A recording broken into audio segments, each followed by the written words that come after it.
Celebrar é preciso, divulgar e abrir horizontes diante de tanta vida e cultura acumulada pelos povos do mundo, sem a pretensão de esgotar ou contemplar toda manifestação, em encontros breves, apreciativos e cuja intenção didática servirá antes como introdução e promoção do interesse pela pesquisa e pelo gosto do conhecimento, ante a inesgotável riqueza da criatividade humana. Para falar sobre a cultura do flamenco, convidei duas pessoas incríveis hoje. Amigos também, parceiros musicais já de muito tempo. A bailaora Carol da Mata, que trabalha com dança, com aulas, com espetáculos. E no flamenco, a bailaora, ela é também um músico, vocês vão ver por quê.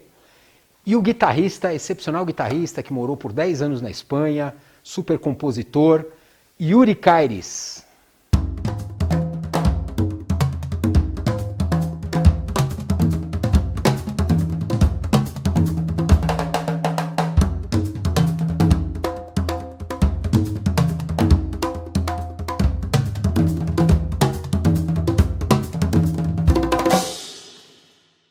Então estamos aqui para falar sobre flamenco, com dois parceiros muito antigos, que a gente já trabalhou muito juntos, somos grandes amigos.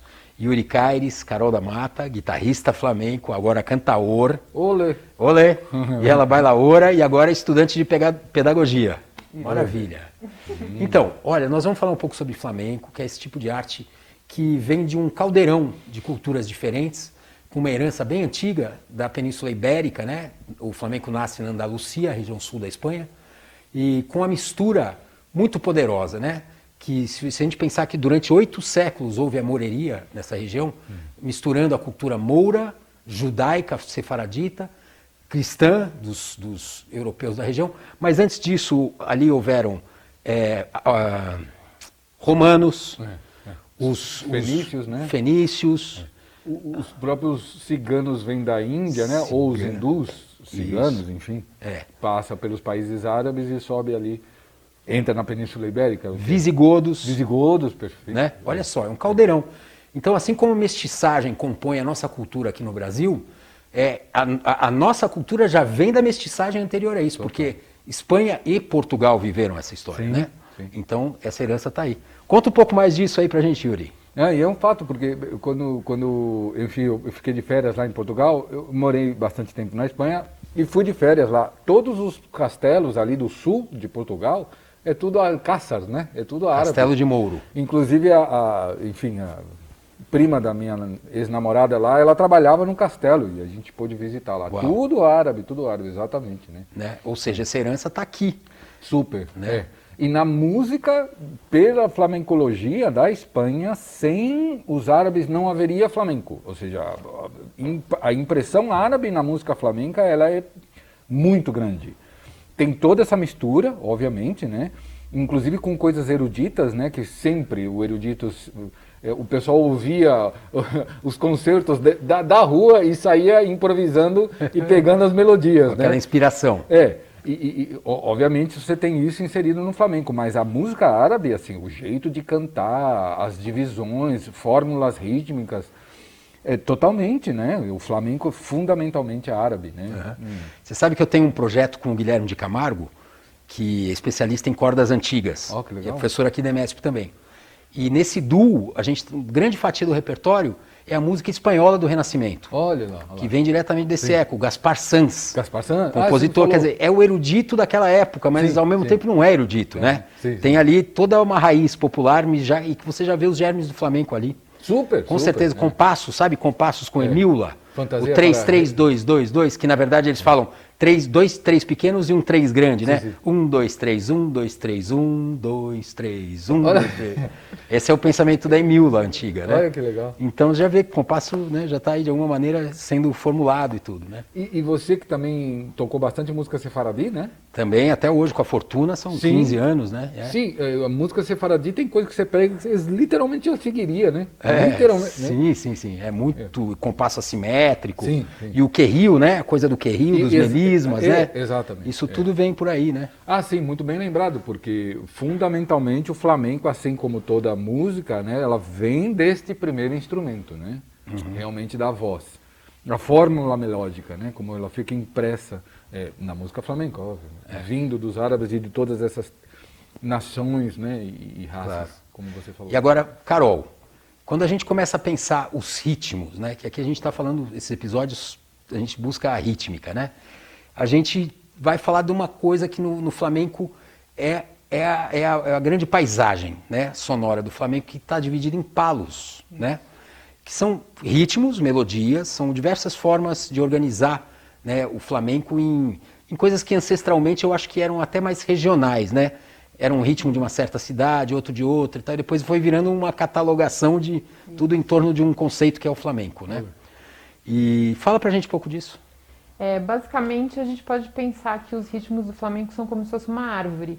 Então meio que eles, quase todos deles descendem de um palo que se chama fandangos. Palo a gente chama cada ritmo, que já vem lá da Idade Média. Que ele é bem antigo, assim, já tinha em várias regiões, assim, e cada região tinha a sua característica. Então hoje a gente consegue ver fandangos de Granada, fandangos de Lucena, fandangos de Huelva, são relativos à região que eles são originários. Que a princípio é um ritmo de compasso ternário, mas que também a gente pode usar como dodecanário, né? Dependendo da acentuação, e aí vai ramificando para ritmos de compasso quaternário, que a gente tem bastante, e vai variando tanto de ritmos lentos até os super rápidos. Sim. Compassos dodecanários são bem fortes, né? No flamenco, esses, como você contou mais ou menos. São dois ramos de claves diferentes, a que vem do martinete, né? E a que vem da soleá, digamos assim. Não sei, eu acho que na verdade não podem como ser... o mais antigo, mas eu digo um tipo de clave. Eu acho que talvez a gente possa dividir em três, assim, se você for pensar, né? Os que... Em dois, que daí o de 12 ramifica nesses daí do martinete para o soleá, porque é invertido, né? A acentuação. Não sei se eu expliquei, mal, isso, né? Mas mais ou menos o de 12 a gente pensa então mais mostra pra gente, mostra pra gente. Mais ou menos o acento. 12, 1, 2, 3, 4, 5, 6, 7, 8, 9, 10. Ou 12, 1, 2, 3, 4, 5, 6, 7, 8, 9, 10, 11, 12. Na família do Martinete... Com essa contagem meio louca, né, gente? Que onde dá a impressão de ser o 1, é contado 12. Coisa meio ibérica, né? Depois você acostuma, né? Sim. E esse da família do martinete que você falou, da seguiria, a gente conta em 5, mas ele tem o mesmo número de pulsos, né? 1 e 2 e 3 e 4 e 5 e 1, 2, 3, 4... 5. Tem o mesmo tamanho, mas a fórmula é diferente. E aí tem todo um jogo de etiologia, né, de emoções, né? Os palos com essa clave, né, que você acabou de mostrar, na maioria são rondos, né? Sim. Eles têm a emoção de alguma coisa muito dramática, muitas vezes cruel, de dor profunda, né? Então o canto a lamentação é de rasgar o coração, né? Esse rondo mesmo quer dizer profundo mesmo, né? Sim. Quer dizer mais pesado. Então normalmente esses de seguiria, martinete, falam muito sobre morte, sobre perda, metafórica ou a condição do ritano literal, sendo né? Massacrado, pressionado e tal, né?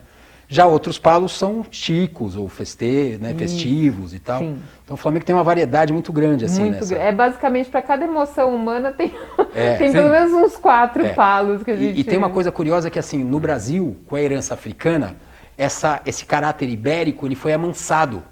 Ele foi arredondado, a gente rebola na dor. Perfeito. Né? O samba faz você rebolar sobre a dor. Sim. Enquanto no ibérico, no fado português também, e no flamenco você pega a faca e rasga o peito. Né? Dramático. Né? Vai mesmo no fundo da... Puxa, muito bacana. Agora eu queria falar um pouquinho sobre a percussão no flamenco, né? Porque a percussividade ela está presente em tudo o tempo todo. O imperativo categórico do flamenco é o soniquete. Se não tiene soniquete, pa que te mete, né? O Potito cantando, né? Sim. Na primeira música do Ziriabe, que é um dos discos mais lindos do flamenco, do Paco de Lucia, imperdível. Bom, então, o flamenco é todo composto de ritmo, no violão, na palma que conduz, né? No sapateado, no taconeio, na percussão corporal, nos pitos, né? Tudo cheio de percussão o tempo todo. Então, o instrumento mesmo que a gente pode dizer que é flamenco desde a origem são as canhas, que eram usadas, né? Que é um bambu cortado ao meio, e a castanhola, que você vai tocar daqui a pouco para a gente ver. Sim. né? Os palídeos, né? Los Que isso aí também já vem de uma...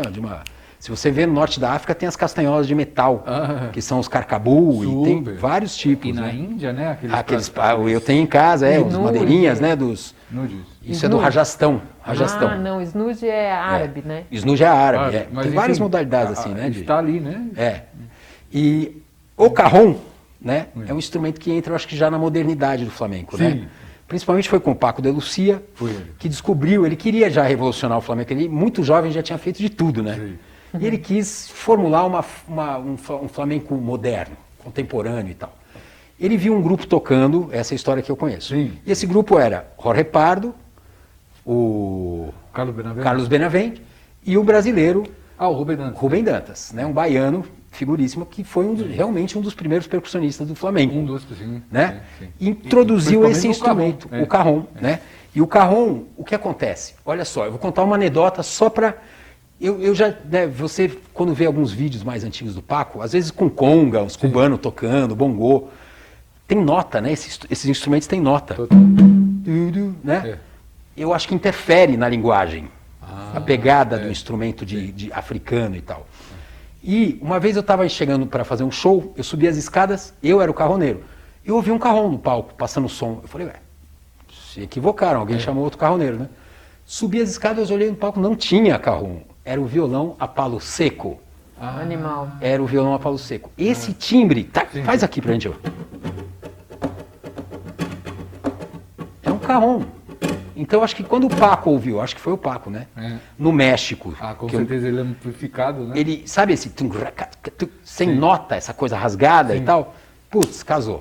Não, Casou. e além disso também imita muito Foi no os Peru. timbres do sapateado, né? Também, O carrom, né? é. Sim, Essas- sim, essas ele dá todo- variedades. O carrom é um instrumento de origem, ele serve como um logro, porque as autoridades coloniais em Cuba, no Peru, proibiam os negros de tocar os tambores africanos, tinha leis contra o uso. Então a conga mesmo, ela nasce, a conga aí atrás de você, Sim. ela nasce para dissimular o tambor africano, porque ela já é uma versão acriolada, ou seja, já é uma versão cubana de um tambor. Então era permitido usar a conga, porque ela já não era um tambor africano, Sim. ela era um tambor cubano. Entendeu? Que coisa, hein?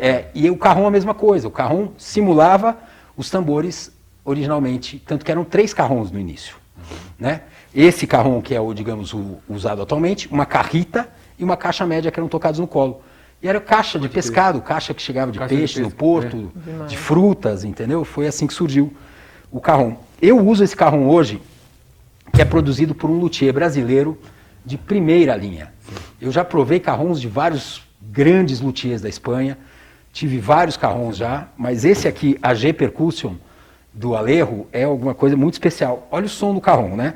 Você tem uma nota grave no centro, uma nota aguda em cima, né? Basicamente são esses 2 sons, mas eles são bem definidos, diferente do carrom peruano, Sim. que ele é mais tapado, né? É, Ele é. tem um som mais instalado numa madeira mais grossa na tampa. Sim. Aqui define muito bem, né?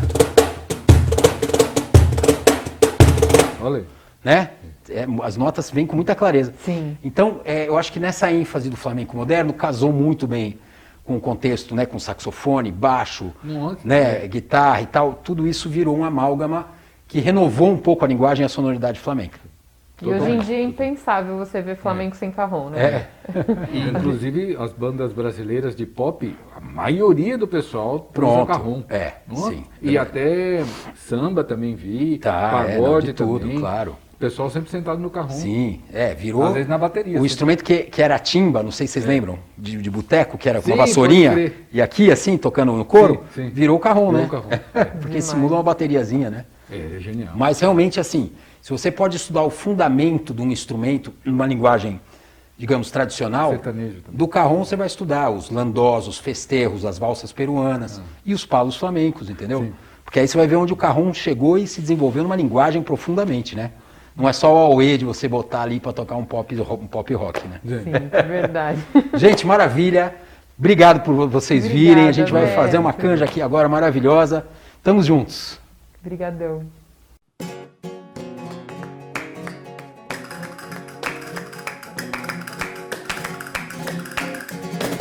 Que está en el aire, que está en el aire.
bulerias flamencas. Esse ritmo é um daqueles que habita o imaginário de quem não conhece a cultura flamenca como um ritmo muito difícil para se compreender. Então vamos lá, desvendando a clave da buleria. A buleria tem 12 tempos, certo? Assim como a soleá por buleria, a família das alegrias e muitos outros palos flamencos, que são os ritmos tradicionais ligados à cultura flamenca. Você tem ritmos em 12 também com uma clave diferente. Deixaremos isso para outro episódio, para outro momento. Por enquanto vamos nesta clave que caracteriza a buleria e a soleá. Os 12 tempos da buleria, eles são distribuídos numa clave onde você pode pensar em 2 ternários e 3 binários. Então, isso, usando a percussividade ancestral da cultura flamenca, que ainda não era baseada no carrom, no uso do carrom, mas no uso dos pitos, das palmas e da percussão corporal, taconeos, né, sapateados e tal, nós vamos fazer agora, então, a tradicional marcação de um palmero, certo? Então, que seria 1, 2, 3, 1, 2, 3, 1, 2, 1, 2, 1, 2, 1, 2, 3, 1, 2, 3, 1, 2, 1, 2, 1, 2. Só que na contagem tradicional que os flamencos usam, existe um mistério, um enigma, que onde tem esse 1, né, a cabeça do compasso, pelo menos no sentido musical, como a gente percebe, eles contam 12. Ao invés de contar o 1, conta como se fosse o último tempo na cabeça, né, do ritmo. Então a contagem fica 12, 1, 2, 3, 4, 5, 6, 7, 8, 9, 10, 11, 12, 1, 2, 3, 4, 5, 6, 7, 8, 9, 10. Certo? Agora eu vou mostrar para vocês uma coisa que muito tradicional no uso então das palmas é você ter um palmeiro fazendo a condução do tempo e um palmeiro fazendo o contratempo. Eu vou manter a mesma estrutura de clave no meu pé e vou fazer a palma no contra, ó. 12, 1, E, 2, E, 3, E, 4, E, 5, E, 6, E, 7, E, 8, E, 9, E, 10, 11, 2, E, 1, E, 2, E, 3, E, 4, E, 8, E, 9 e 10. Então, a composição da palma do tempo com a do contratempo faz uma condução completa, né? Que fica taca, taca, taca, taca, taca, taca, taca, taca, taca, taca, taca. Na buleria, esse andamento é bem mais rápido. Na soleá por buleria, mais lento. Então ficaria na soleá por buleria. Taca, taca, taca, taca, taca, taca, taca, taca, taca, taca. Ou no desenho mais usual que se faz para a condução da soleá por buleria, tá e tá, tá, tá e tá, tá, tá, tá, tá, tá, tá, tá, tá, tá e tá, tá e tá, tá. Percebam que a marcação continua sempre a mesma. E agora, no caso da buleria, né, com esse dobrado vai ser usado no carrom como a condução da buleria, que é a batida que eu mostrei para vocês no início dessa pílula aula. Ficaria então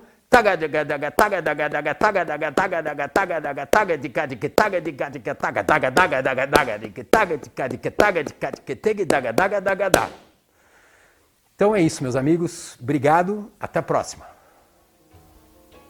Caso vocês tenham gostado desse episódio, assim como a gente está falando de uma imensidão de ritmos, dê aí uma imensidão de likes, divulguem com os amigos e vamos espalhar cultura pelo planeta.